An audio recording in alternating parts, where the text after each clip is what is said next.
जय श्री कृष्णा। प्रिय दर्शकों, भाई और बहनों, एस्ट्रो चर्चा में आपका स्वागत है। मेरा आपको सादर नमस्कार। आज की वीडियो में जो मिथुन लग्न के व्यक्ति हैं उनका फरवरी माह कैसा गुजरेगा उस पर एक संक्षिप्त पर चर्चा करेंगे। नए दर्शकों को बता दूं कि वो कैसे पता करें कि वो मिथुन लग्न के व्यक्ति अर्थात जेमिनी एसेंडेंट है, तो अपना बर्थ डिटेल्स किसी अच्छे एस्ट्रो के सॉफ्टवेयर में डालें जो लग्न कुंडली बनकर आती है, जिसको D1 चार्ट भी कहते हैं। उसमें यदि प्रथम भाव में 3 नंबर लिखा हुआ हो तो आप मिथुन लग्न के व्यक्ति हुए। ये आपकी कुंडली है, ये प्रथम भाव है, इसमें 3 नंबर लिखा हुआ है। जो 1 फरवरी को गोचरीय परिस्थितियां है वो आपकी कुंडली पे मैंने लगाया हुआ है और फरवरी माह में होने वाले जो महत्वपूर्ण गोचरीय परिवर्तन है उसको डिस्प्ले किया हुआ है।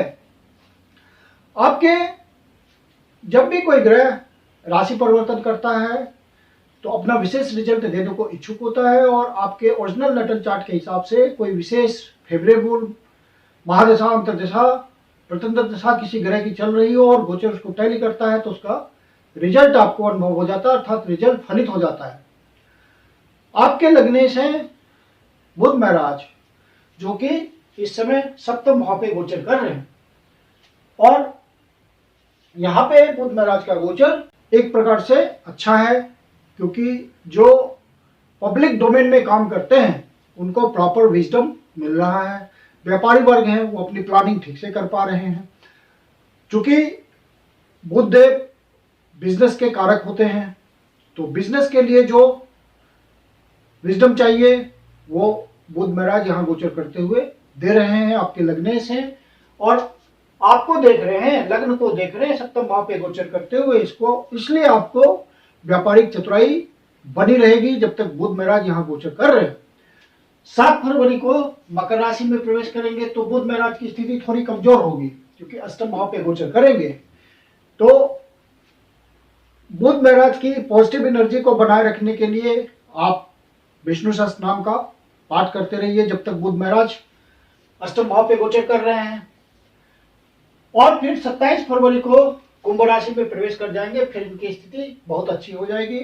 आपके लग्नेश हैं और सुकेश हैं, फिर भाग्य का साथ मिलेगा। जब भाग्य भाव पे गोचर करेंगे तो भाग्य के सहारे आपके फिर काम बनेंगे। जो भी आप डिसीजन ले रहे होंगे प्रॉपर ढंग से ले पाएंगे और वो आप कामयाब होंगे अपने डिसीजन में। सूर्य महाराज की स्थिति अष्टम भाव पे है और 13 फरवरी को यहां से प्रवेश करेंगे कुंभ राशि में। तो जब तक सूर्य महाराज अष्टम भाव पे गोचर कर रहे हैं तो इनकी स्थिति थोड़ी कमजोर है। मकर राशि में गोचर कर रहे हैं, शत्रु राशि में गोचर कर रहे हैं, तो बुध महाराज अष्टम भाव पे गोचर करेंगे 7 तारीख से और सूर्य महाराज 13 तारीख तक गोचर कर रहे हैं यहाँ। तो आप अपने स्वास्थ्य का ध्यान रखिएगा। चोट चाट लगने की संभावना हो सकती है, केयरफुल्ली अपने शरीर का आपको बिल्कुल ध्यान रखना है। मेडिटेशन, मेडिकेशन, योगा, एक्सरसाइज के थ्रू अपने आप को फिट रखिए। सूर्य की पॉजिटिव एनर्जी को पाने के लिए आप गायत्री मंत्र का जाप कीजिए या आदित्य हृदय स्तोत्र का पाठ कीजिए या सूर्य को अर्घ्य दीजिए। तो ये सब जनरल उपाय हैं जो कि आपको रेमेडी के रूप में करना चाहिए। फिर सूर्य महाराज यहाँ से निकल करके 13 फरवरी को नवम भाव पे गोचर करेंगे, शनि महाराज के साथ गोचर करेंगे। तो यहाँ भी आपको सूर्य की रेमेडी करते रहनी है और यहाँ पे ध्यान रखना है किसी तरह का मानसिक क्लेश ना हो, आपको मन में किसी तरह का अवसाद ना आए। और यदि ऐसा होता है तो अपने मन को मजबूत कीजिए। सरकारी अधिकारियों से किसी प्रकार का मनमुटाव नहीं रखना है। यदि आपका उनके से मेल जोल होता है, संपर्क होता है, उनसे काम चलता है, तो इस बात का ध्यान रखिएगा कि सरकारी महकमे में किसी प्रकार का कंफ्यूजन ना आए। पिता के साथ, गुरुजनों के साथ किसी तरह का वाद विवाद नहीं करना है, किसी तरह का मनमुटाव नहीं करना है, सामंजस्य बना के चलना है। सूर्य महाराज यहाँ गोचर करेंगे और यहाँ से गोचर करते हुए अपने ही राशि को देखेंगे, स्वराशि को देखेंगे, कुंभ राशि में गोचर करते हुए। तो आपको जो भी प्रयास करेंगे उसमें आपको सफलता मिलेगी। आपको अपने कोबोन से किसी तरह का वाद विवाद ना हो, इस बात का ध्यान रखना है। पड़ोसियों से, नेबरिंग सोसाइटी से किसी तरह का कन्फ्लिक्ट नहीं करना है। गुरु महाराज ऑलरेडी आपके दसम भाव पे गोचर कर रहे हैं, स्वराशि में गोचर कर रहे हैं, हंस नामक पंच महापुरुष योग बना रहे हैं गोचर में, तो गुरु महाराज का रिजल्ट ऑलरेडी अच्छा आपके लिए है।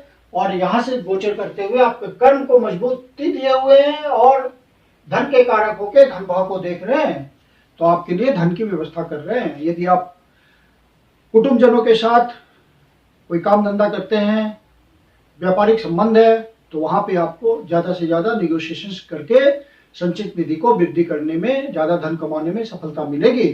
वाणी आपकी बहुत ही प्रखर हो जाएगी। महाराज की डिजायर है शुभ भाव पे, तो आपकी न्यूक्लियर फैमिली में बहुत ही पीसफुल माहौल रहेगा। अपने बाल बच्चों के साथ, पत्नी के साथ, माता के साथ व्यवहार आपका बहुत ही कॉर्डियल होगा, मेल मिलाप बला होगा। माता का स्वास्थ्य यदि बिगड़ा हुआ होगा तो उसमें सुधार धीरे धीरे आ रहा होगा। लग्न से अपना गोचर प्रारंभ कर रहे हैं, 1 तारीख को आपके लग्न पे गोचर कर रहे हैं, तो चंद्रमा की स्थिति 2.25 दिन में गोचर में बदल जाती है, राशि परिवर्तन कर लेते हैं वो, उसी के हिसाब से उनका रिजल्ट होता है। जब अष्टम भाव पे चंद्र महाराज गोचर करते हैं तो किसी तरह की मानसिक क्लेश हो सकती है आपको। वहां पे आपको यदि मानसिक क्लेश महसूस हो तो आपको उपाय के रूप में शिव जी की आराधना करनी चाहिए। यदि ऐसा महसूस हो तो शिव जी के मंदिर में जा करके शिव जी का जल से अभिषेक कीजिए, ओम नमः शिवाय का पाठ कीजिए, मानसिक पीड़ा को हर लेंगे वो। मंगल महाराज आपके 12वें भाव पे गोचर कर रहे हैं और आपके मंगल महाराज 12वें भाव पे गोचर कर रहे हैं। हालांकि 12वें भाव पे उनका गोचर उतना उत्तम नहीं होता है, लेकिन मंगल महाराज का गोचर आपको फायदा पहुंचाएगा, क्योंकि राहु 11वें भाव पे गोचर कर रहे हैं और मंगल के रिजल्ट को बढ़ा रहे हैं। तो आप जो भी इन्वेस्टमेंट के रूप में खर्च करेंगे उससे आपको लॉन्ग टर्म बेनिफिट मिलेगा। जो एक्सपोर्ट इंपोर्ट के धंधे में बाहर से संबंध बनाते हैं, खर्च करते हैं रिलेशंस बनाने में, तो उनको दूरगामी फायदा मिलेगा। सब्सटेंशियल लाभ की पूरी संभावना है, क्योंकि राहु मंगल के रिजल्ट को बढ़ा रहे हैं और राहु का 11वें भाव पे गोचर करना बहुत अच्छा माना जाता है लाभ की दृष्टि से, धन की दृष्टि से। तो यहाँ पे मंगल महाराज को वो फेवर कर रहे हैं और आपके लिए इन्वेस्टमेंट के थ्रू, एक्सपेंडिचर के थ्रू कमाने की व्यवस्था कर रहे हैं, आपकी इच्छा पूर्ति की व्यवस्था कर रहे हैं। शनि महाराज 17 जनवरी को आपके 9वें भाव पे आ गए हैं और वहीं 2.5 साल के लिए गोचर करेंगे।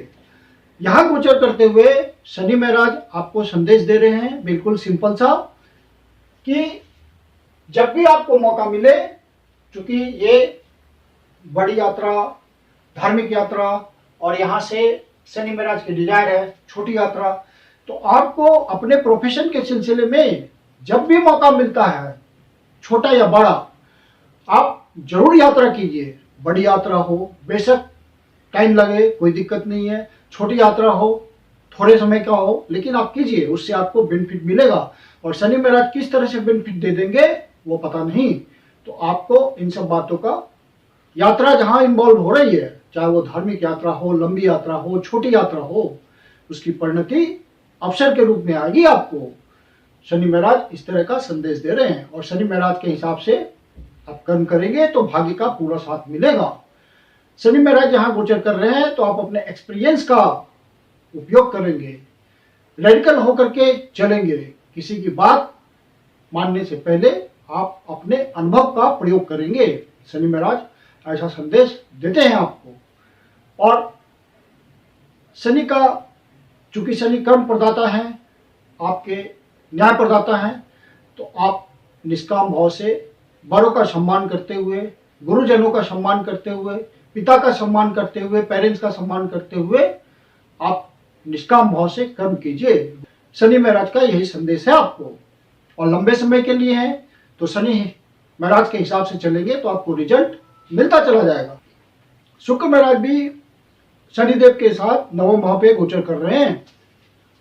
9वें भाव पे गोचर करते हुए ये बहुत ही बढ़िया राजयोग बन रहा है यहाँ पे।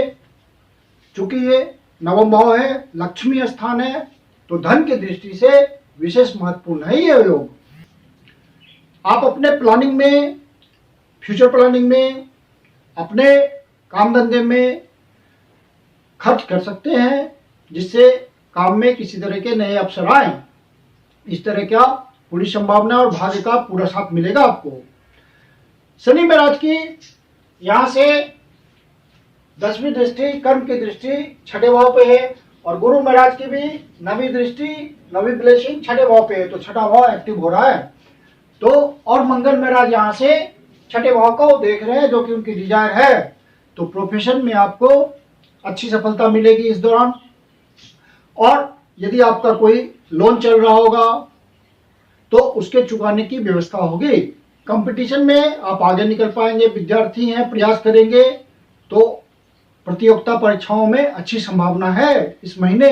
केतु महाराज आपके पंचम भाव पे गोचर कर रहे हैं ऑलरेडी, तो पंचम भाव पे आप ज्यादा ध्यान रखिए, वहां इग्नोरेंस नहीं होना चाहिए। संतान की आदतों को भी वॉच करना है कि कहीं वो कोई गलत संगति में तो नहीं है, इस बात का आपको ध्यान रखना है।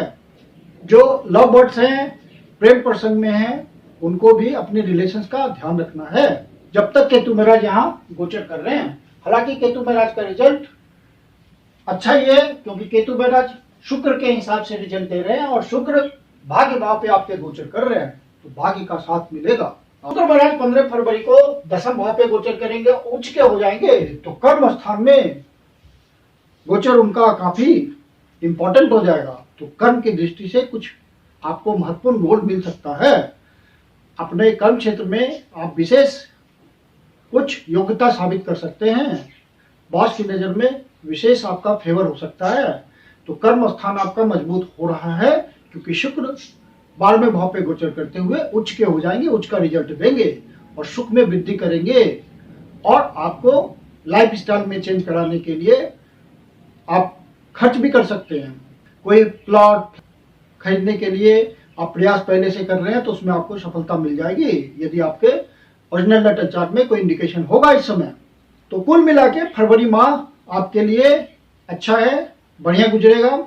इस माह में जो महत्वपूर्ण डेट्स हैं जिसका आपको ध्यान रखना है वो है 10 तारीख, 14 तारीख, 15 तारीख, 19 तारीख, 20 तारीख, 26 तारीख, 27 तारीख, 28 तारीख। ये डेट्स आपके लिए बहुत ही महत्वपूर्ण हैं। इन डेट्स को कोई नया शुभ कार्य प्रारंभ ना करें तो अच्छा है। ये डेट्स नए शुभ कार्य को प्रारंभ करने के लिए उतने शुभ नहीं है। मैं कुंदन शर्मा आप लोग का हार्दिक स्वागत करता हूं। यदि आपके जीवन की कोई समस्या है जिसका समाधान आप हमसे चाहते हैं तो पर्सनल कंसल्टेशन ले सकते हैं। मेरी अपनी कंसल्टेशन शुल्क होती है। वीडियो के अंत में मेरा व्हाट्सएप नंबर दिया हुआ है, डिस्क्रिप्शन बॉक्स में भी व्हाट्सएप नंबर मेंशन है। आप कंसल्टेशन के लिए बुकिंग कर सकते हैं। यदि आपको वीडियो अच्छा लगता है तो उसको लाइक करें, अपने परिचितजनों को शेयर भी करें। और यदि आपने अपने चैनल अष्टो चर्चा को अभी तक सब्सक्राइब नहीं किया है या पहली बार देख रहे हैं तो सब्सक्राइब भी कर लें। धन्यवाद।